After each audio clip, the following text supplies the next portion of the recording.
भी किसी का बुरा करा ही नहीं, फिर तकलीफ क्यों आई? तकलीफ आने का कारण केवल इतना था कि दूसरे के पांव की पादुका जिस पर काल मंडरा रहा था वो तेरे पांव में आ गई, वो चली, उसका दुख तुझे भोगना, उसका कष्ट तुझे भोगना, कोई दूसरा नहीं भोगेगा, भोगना तुझे।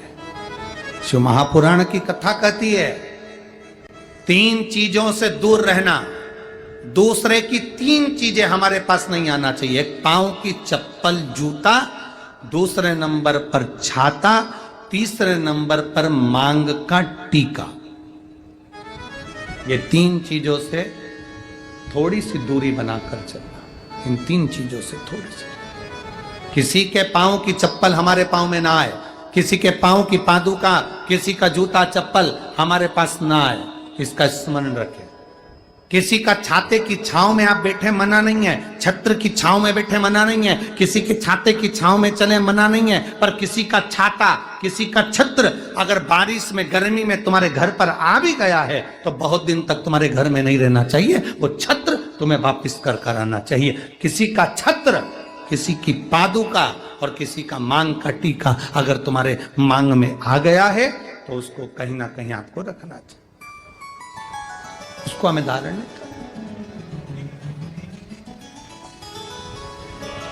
अच्छा, आपके स्मरण में है एक बात, यहां होता है कि नहीं होता महाराष्ट्र का तो हमको स्मरण नहीं है ऐसा, पर हमारे उधर का हम बता सकते हैं कि जब कोई मरता है, मरने के बाद में जो 12वें के दिन पंडित जी पूजन कराते हैं या 13वें के दिन कराते हैं या 10वें के दिन कराते हैं तो उसमें पद दिया जाता है। पद में छाता भी दिया जाता है, चप्पल भी दी जाती है, आसन भी दिया जाता है, लोटा भी दिया जाता है। इधर देते कि नहीं देते वो हमको नहीं मालूम, बोलो सही है कि गलत? उसमें चप्पल और छाता ये बहुत जरूरी होता है। क्यों? क्योंकि इसमें काल होता है व्यक्ति का, वो काल चला जाए।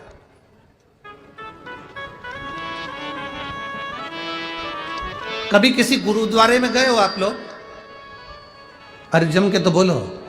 कभी किसी गुरुद्वारे में दर्शन करने के लिए गए हो?